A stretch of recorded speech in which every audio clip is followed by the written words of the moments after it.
We need to talk about Tinkerbell, the image of a sparkling, pretty, mischievous but ultimately kind little fairy with magical powers has truly muddied the waters. Even the word fairy is troublesome.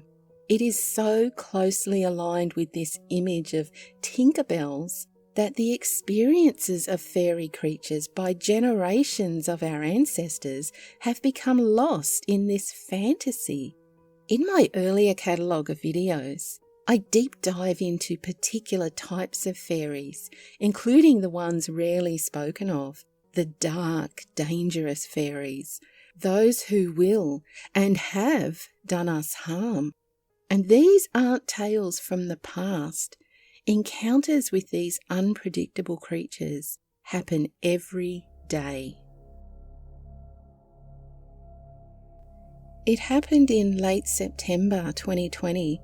My best friend Quinn and I were up late, which had become the norm for us during lockdown in the pandemic. We're both adult women with demanding professions, so having that amount of free time was kind of surreal for us. We'd taken up hiking and exploring our local region and particularly loved walking at night. Well, this one night we were out on our normal route. It was roughly 2 or 3 a.m. when it happened. I'd discovered this spot weeks before and walked it many times already. There was a narrow path that had a little wooden bridge that crossed a small patch of wetlands. On this path, just across the bridge, is an old worn bench. I'd often stop on that bench and sit and check my messages, as human contact was pretty limited during the early part of the pandemic. But the whole area felt warm and abuzz with energy. I just felt good being there. I'd often practice grounding too, which is walking around barefoot in the area nearby that bench. It was such an inviting place. I always looked forward to reaching it, and I savoured my time there. A week or so before that night that Quinn and I set out, I decided to invite some other friends there too so that they could share in this experience, and that's when things started to go wrong. This one day I took 3 of my friends along the narrow path and across the little bridge. I was having a great time, but one of my friends, Eve, began feeling very uncomfortable and dizzy. Well, I brushed it off at first because I was so excited to share this place with my friends, and Eve was often one to get a little spooked, but my other 2 friends felt fine, and Quinn was there as well.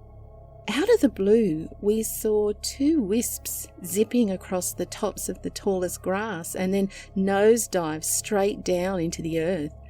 Oh, we were all blown away. It just seemed like such a magical place. Next thing, Eve took off her shoes, just as I had, and began walking to the edge of the wetlands, hoping to recreate, I think, what I had felt days earlier. But instead, she began shaking uncontrollably, and tears were just running down her cheeks. She was having some sort of horrible reaction. Then she took off. She started to leave. Well, I stopped her and I asked what was wrong, what was going on. And she looked at me and she said, "How could you bring me here to such a nasty, effed up place?" Well, to say she was upset would be an understatement. So we all left right then and walked back to my place. Well, I was pretty upset too. It wasn't how I'd imagined our evening to unfold, and I just couldn't understand it. So fast forward a week, and it was 2 a.m. or so, and Quinn and I were out walking the familiar route. We were coming up to the little bridge, and both feeling a little tired, we'd had planned to stop and sit on the bench up ahead.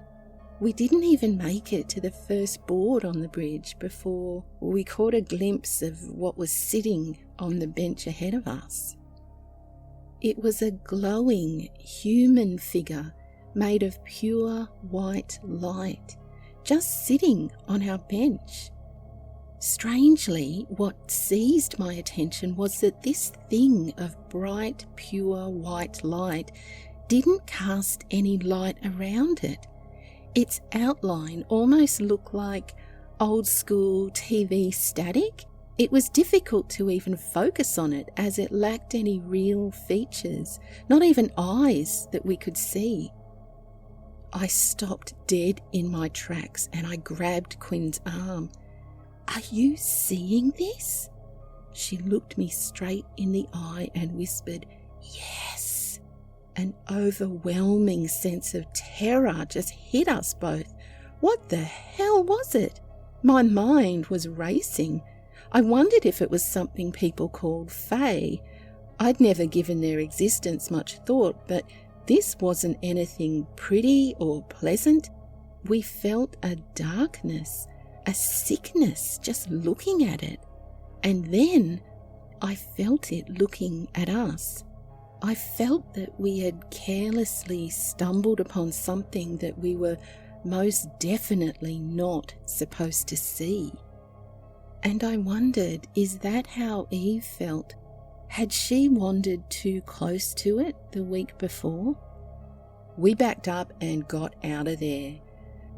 I've tried going back to that place several times to try and face my fear, I guess, but every time I have, that sense of panic and fear just overwhelms me to the point of panic attacks, and it lingers long after.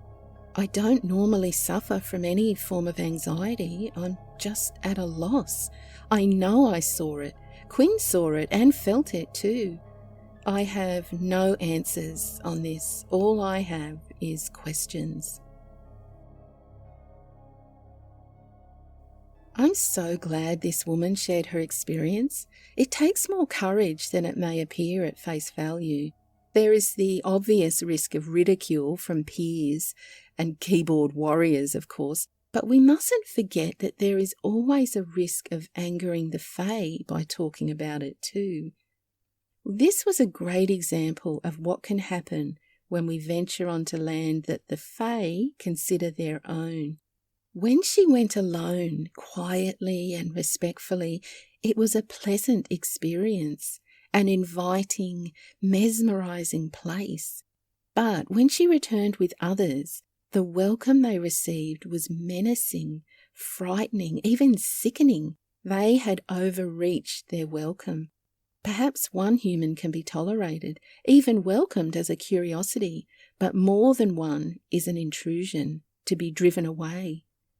The nature of Fae can shift in the blink of an eye, and for reasons that we don't understand. That's why caution is always the best approach. I can understand her wish to go back and to make things right, but if it were me, I would stay well away and never return to that place.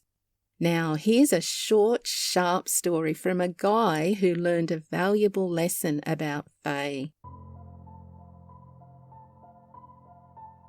I can tell you exactly when it happened.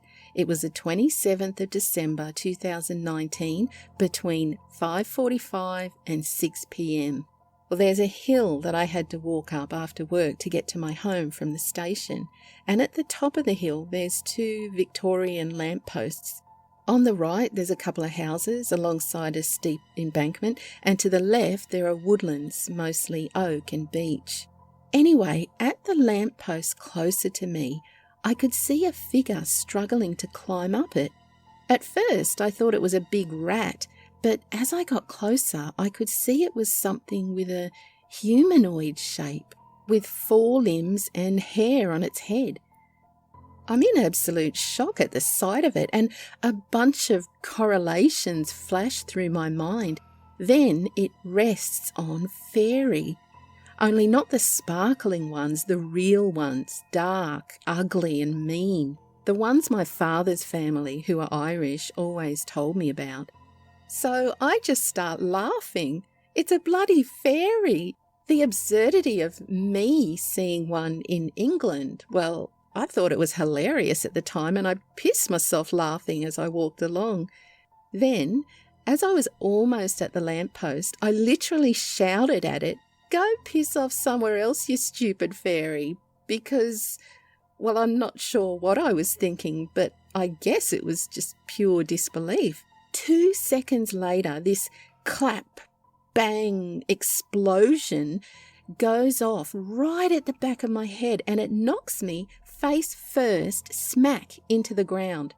Well, I scrambled up, my ears were ringing, and I just started running to get the hell out of there. I had no bumps or injuries on the back of my head, nothing to show for it, but the sheer force of it, I just can't explain it. But I know this: never piss off a fairy. That's good advice. And to be honest, that guy got off lightly. That could have been so much worse for him. So here's a few things to know. Fae are almost always found in nature. They can and do look like anything. They should always be avoided if possible.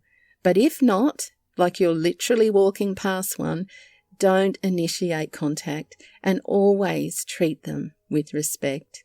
You know, fairy is such a blanket term.